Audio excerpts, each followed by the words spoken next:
Beğendiğim bir insan vardı. Kutsal Hoca hiç görmedim ben. Arnavut.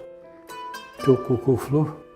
Bir dönemde Diyanet İşleri Başkanlığı'nı yapan Yaşar Tunagür Hoca'nın hocası. İstanbul'da hocası.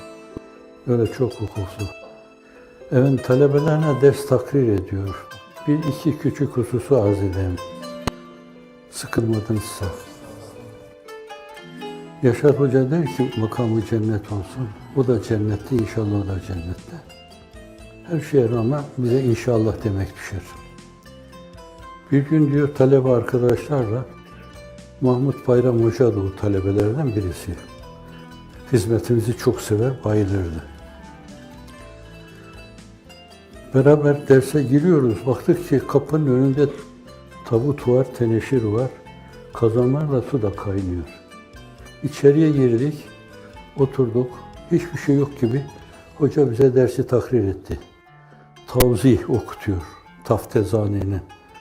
Felsefi düşünceyi Müslümanlaştıran adamlardan birisidir Taftezani.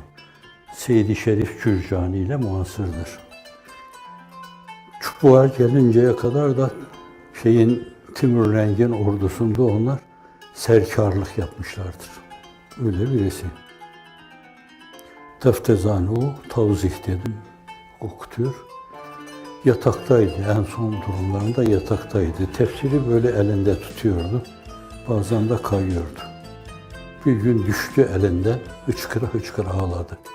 Allah'ım bu kadarını bile artık elimde tutamıyorum, beni bağışla.